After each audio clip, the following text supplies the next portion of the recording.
Chief of general staff ने बड़ा important interview दिया।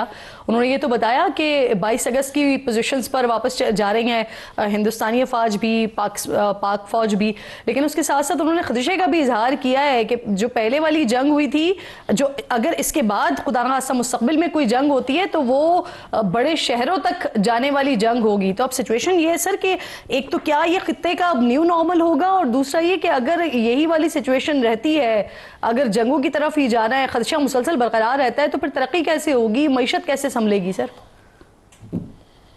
जी, आपकी बात बिल्कुल ठीक है। बहुत शुक्रिया किरण आपका और आपके चैनल का मुझे इनवाइट करने का। देखिए, लेकिन ये हर जैसे कहा ना कि नेबर्स आपके बस में नहीं होते बदलना। हमारे सार्क के जितने मुल्क हैं, भूटान, नेपाल, श्रीलंका, बांग्लादेश और हम, और सबकी किस्मत ऐसी है कि हमें ऐसा नेबर मिला है जो किसी को भी चैन से नहीं रहने दे रहा। आपने नोट किया होगा, जैसे आप डाटा उठाकर देखें तो हम सारे सार्क ममालिक सिर्फ 5% ट्रेड आपस में करते हैं, 95% सार्क से बाहर करते हैं। जिसका मतलब क्या हुआ, एक ही सबका पड़ोसी है जो आपस में ट्रेड भी नहीं करने देता, अपनी पोजीशन भी बुलिंग रखना चाहता है।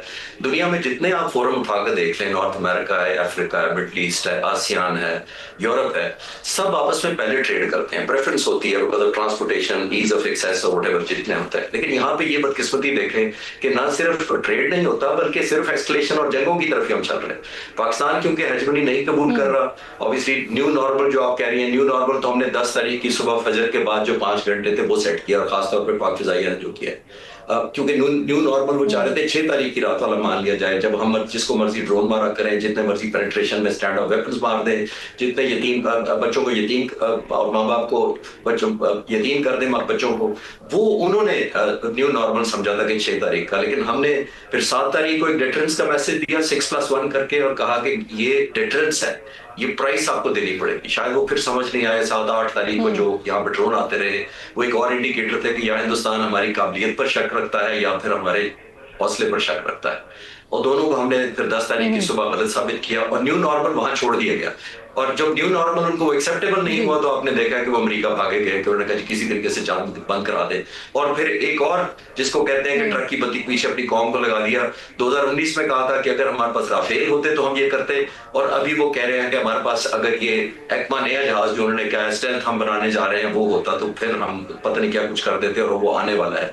40 साल में तेजस उनके पास आया नहीं है, जो हिंदुस्तान की चीफ परेशान नजर आते हैं। वो जहाज है जो जंग में हिस्सा नहीं लिया, जिसने 1985 में डेवलपमेंट शुरू की थी। पाकिस्तान ने 1995 में करके 200 जहाजों को जंग में लगाया। तो ये फर्क। अच्छा खालिद साहब, ये वाली सिचुएशन तो है कि जिस तरह की सुक्की उठानी पड़ी है तो वो डोमेस्टिकली भी उनको, वो अपने जख्म तो चाट रहे हैं और अपनी बड़ाइयां तो मार रहे हैं, लेकिन इस तरह की जो स्टेटमेंट्स दे रहे हैं कि ऑपरेशन सिंदूर अभी खत्म नहीं हुआ है, इसके पीछे क्या वजह लगती है आपको, और ऐसे स्टेटमेंट्स क्यों आ रहे हैं? देखिए, बहुत बड़ी एम्बैरेसमेंट है। जो भी हम सेनेटर साहब भी कह रहे थे कि ह्यूमिलेशन बहुत बड़ी है, ये छोटी नहीं है, और ह्यूमिलेशन फर्दर होने जा रही है अगर राफेल बनाने वाली कंपनी ने इंसिस्ट किया। और अभी तक आपने नोट किया है कि दुनिया में, मैं आपको एक और इंटरेस्टिंग बात बताता चलूं कि 2001 में ये राफेल जहाज पहली दफा फ्रांस की नेवी ने डर किए थे। तकरीबन 25 साल से ये जहाज ऑपरेशनल है, और 25 सालों का अगर आप एवरेज निकालें तो आज तक सिर्फ 9 राफेल क्रैश हुए हैं पिछले 25 सालों में, and average little less than 3 जहाज बनते हैं। आप सोचिए जरा, एक साल में 3 साल में एक जहाज गिरना बनता है, पिछले 24-25 सालों का अगर हिसाब लगाया जाए, जिसका मतलब है एवरी 3 इयर्स एक जहाज गिरा, और हिंदुस्तान ने 1 घंटे में 3 गिरवा दी। तो अब आप कंपैरिजन करें, कहां 3 साल में 1 गिरता था, यहाँ 1 घंटे में 3 गिर गए, तो फिर ह्यूमिलेशन तो लगती है। और चंद मुल्क जो पहले खरीद चुके थे, जैसे इजिप्ट है, ग्रीस है, क्रोएशिया है, इंडोनेशिया, ये तो ले चुके थे। बहुत सारी क्लाइंटेज खराब हो रही है, तो हिंदुस्तान के लिए डबल एम्बैरेसमेंट हो रही है, डोमेस्टिक फ्रंट पे भी और इंटरनेशनल फ्रंट पे भी। अच्छा सर, अगर फ्रांसीसी कंपनी इस चीज को प्रेशराइज करती है कि तो क्या भारत इस बात पर मजबूर हो सकता है कि वो अपना ऑडिट करवाए? देखिए किरण, ये इंटरनेशनल नॉर्म्स होते हैं। जब कंपनी आपको कोई जहाज देती है और वो एक्सीडेंट का शिकार हो जाता है जहाज, तो ये एक लीगल कह लें, ये एथिकल राइट होता है उस कंपनी का टू फाइंड आउट कि ये ह्यूमन एरर या पायलट एरर की वजह से क्रैश किया गया है, या हमारे जहाज की में कोई टेक्निकल खराबी हो गई है जो उनके मैन्युफैक्चरिंग की वजह से।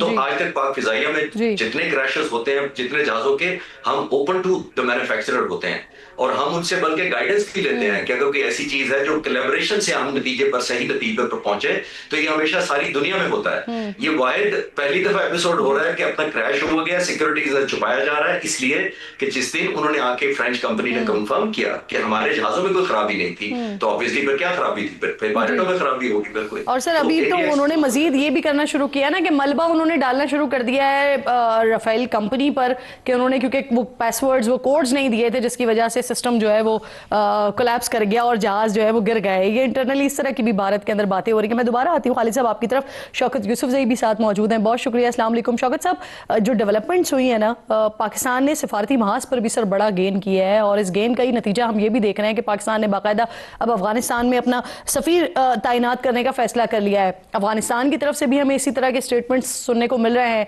पाकिस्तान में जो हमले किए जाते हैं तालिबान की तरफ से, उसके लिए कहा जा रहा है उन हमलों को नाजायज करार दिया जा रहा है, फिर अमीर की नाफरमानी उन्हें कहा जा रहा है, और फिर ये जो सीपैक के साथ अफगानिस्तान को जोड़ने की बात हो रही है, ये एक नए दौर का आगाज हो रहा है। और इसका जो अहम मकसद है कि वो भारत का जो तसल्लुत है या भारत के साथ जो ताने बाने मिलते हैं उसको दूर करना और उसे खत्म करना है बेसिकली। हम कितने कामयाब हो जाएंगे सर इसमें? बिस्मिल्लाह, बहुत शुक्रिया। देखिए, दो चीजें हैं, एक तो अफगानिस्तान है, दूसरा इंडिया है। अफगानिस्तान के हवाले से अगर आपको याद है तो तकरीबन मैं हर प्रोग्राम में कहता रहा कि खुदा के लिए अफगानिस्तान के साथ ताल्लुकात को बेहतर करें। और जब से हमारी हुकूमत बनी थी, हमारा कोई न वजीर खारजा, कोई भी उनसे बात करने के लिए भी तैयार नहीं था, और जाना तो बहुत दूर की बात है काबुल। और हम हमेशा कहते थे कि जी इनके साथ बना के रखें ताकि दहशतगर्दी भी खत्म हो, और अगर इनके साथ मामला तय होते हैं तो फिर हमारे सेंट्रल एशिया के लिए रास्ता खुल जाएगा। तो अच्छा हुआ कि कई ये चीज आई। अब हमेशा ये कहते थे कि जी ये हुकूमत तो हम तस्लीम ही नहीं करते हैं, ये हुकूमत तो किसी के उसके कंट्रोल में नहीं है, ये हमारी बात नहीं मान रही। लेकिन आज देखें, जब आपने उनसे रब्ता किया, आपने जब सफारती आपकी पीटीआई गवर्नमेंट ने कहा था कि अगर आप नहीं कर सकते तो हम आपके लिए फैसिलिटेट, हमें पता था कि अफगानिस्तान जो है वो हमारा पड़ोस मुल्क का पड़ोस नहीं बदले जा सकते ना, उनके लिए भी मुश्किलात हैं। तो हम हमेशा से जोर देते रहे कि फौरी तौर पे अफगानिस्तान के साथ रब्ता किया जाए ताकि जो हमले होते हैं, जो दहशतगर्दी होती है, वो भी रुके। तो आज अगर राब्ते हुए हैं तो उसके फ्रूटफुल नताइज सामने आ रहे हैं।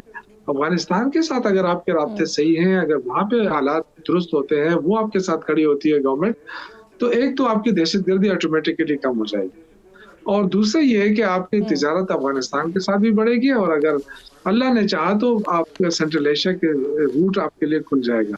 और ये जो नई डेवलपमेंट हो रही है, पहले भी इस किस्म की डेवलपमेंट हुई थी, अगर आपको याद है चतराल और तक। अभी जो पॉलिसी है सर शौकत साहब, अभी जो पॉलिसी है वफाकी हुकूमत की अफगानिस्तान के लिए, उसे केपीके की हुकूमत, सूबाई हुकूमत दुरुस्त समझती है? देखिए, हम तो देखें इसमें सियासत नहीं है, इसमें सियासत करने की जरूरत भी नहीं है, क्योंकि हम जिस खित्ते में हम रह रहे हैं 15-20-25 सालों से हम दहशतगर्दी का शिकार हैं, और उसका वाहिद हल ये है कि हम अफगान हुकूमत के साथ मिलकर काम करें। ये वाहिद रास्ता है, और इसी पे हम फोकस करते रहे, हम बार बार जोर देते रहे।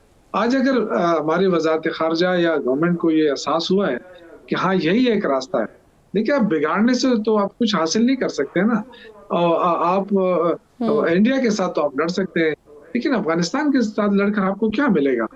ये वाहिद रास्ता है जिसके जरिए हम अपने इंडस्ट्री को बढ़ा सकते हैं। अभी आप समझते हैं कि वफाक की पॉलिसी दुरुस्त है सर? देखिए, पॉलिसी क्या है क्या नहीं, अब ये तो अफनान साहब बताएंगे कि क्या पॉलिसी है, लेकिन मैं ये समझता हूँ कि अफगानिस्तान के साथ अगर आपके मामला दुरुस्त हुए हैं तो आपका आधा सरदर्द खत्म हुआ है। अब देखिए इंडिया की बात, देखिए इंडिया धमकियां दे, कुछ भी करे, जाहिर है देखें वो अपने लोगों को मुतमईन करने की कोशिश तो करेंगे, उनको एक हजीमत तो उठानी पड़ी है, इसमें कोई डाउट नहीं है।